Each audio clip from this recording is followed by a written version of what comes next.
Like many great things, Tamarack began as a dream. Governor Gaston Caperton wanted to create a one-of-a-kind destination to showcase West Virginia art and culture.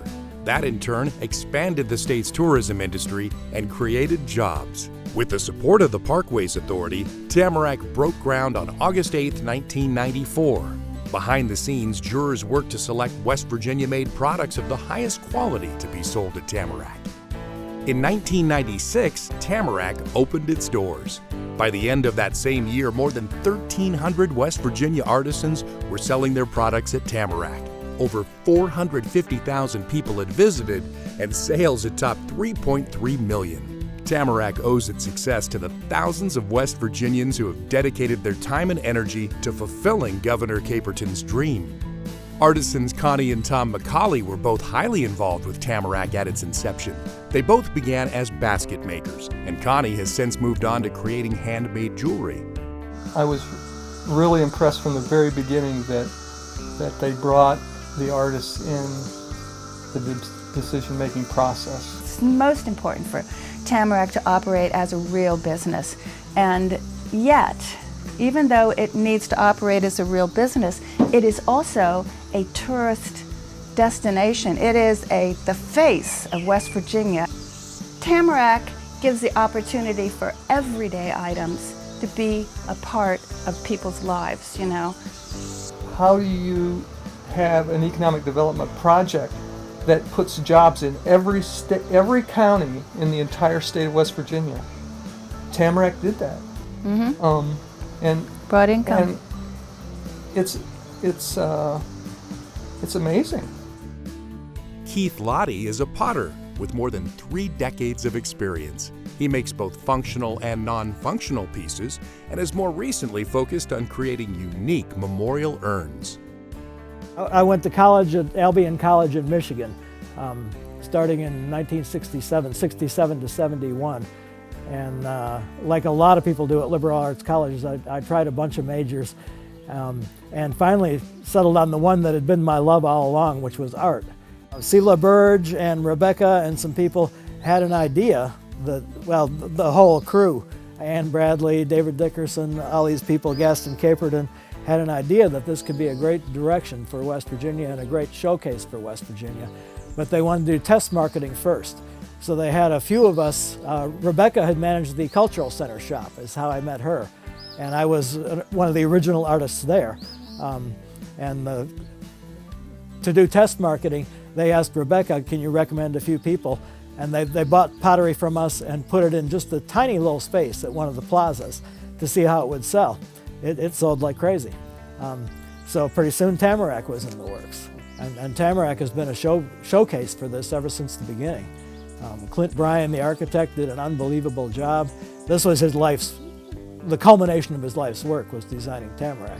He was an older man at the time, and he put everything he had into that place. And he knew he was designing it as a showcase for arts, so he made it a work of art. Tamarack being the way it is, situated where it is, the type of building it's in, the type of quality, ever since the beginning, what they've stressed is best of West Virginia. It says so right on the billboards. People would see my sign from West Virginia, and the first thing they would say was, wow, we've been to Tamarack. Every place I've been. It is the shining star of West Virginia. With Tamarack as the centerpiece of it. I think an arts and crafts movement in conjunction with local farmers markets, bed and breakfasts, farm to table movement, all this, I think could be a real sustainable future for West Virginia. It's kind of a vision, but West Virginia's got everything. We've got the wonderful, loving, open, friendly people.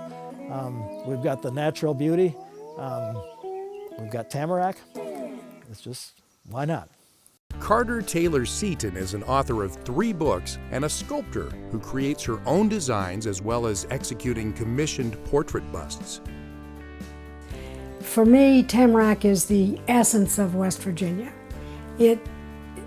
Not just my own personal involvement in it, but having a state, living in a state that supports its artisans in that manner is important to me. I've been involved in the arts since the 70s, I guess. Ran a craft cooperative for 15 years. And had Tamarack been there, that craft cooperative might still be in business.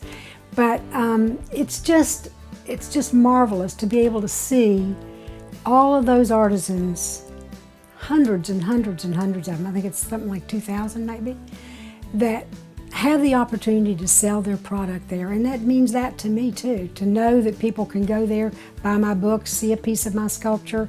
It's like the gem of the state. You know, we get more and more new people coming through the state to see what the state has to offer. I think Tamarack is one of its absolutely best marketing tools. I'd like to see, you know, if I had a dream, it would be to see more Tamaracks around the state so that people could reach it from all avenues of the state. It's such a showcase that I'm proud to have my work there, and to be able to say you're a Tamarack artisan means a whole lot. Wood turner Larry Weise is one of Tamarack's newest additions. He creates a variety of beautiful wood products, including bowls, keepsake boxes, vases, and more. Got my dad a wood lathe when he retired, and I did that back in high school and really enjoyed it. But once he got the lathe and I played around with his lathe a little bit, the instant gratification of taking a raw piece of wood and then turning it into a useful object was just so overwhelming that you just enjoyed it and you couldn't wait to get back out there and make more sawdust and make more objects. So here at Tamarack, you all do have a fine appreciation for art pieces. That's what it's opened up for me. Not just going to shows and vending shows and things. You come here to Tamarack and you can buy, you can take one of your one-of-a-kind pieces that you really went all out, and then you can bring it here and it's appreciated as a piece of art.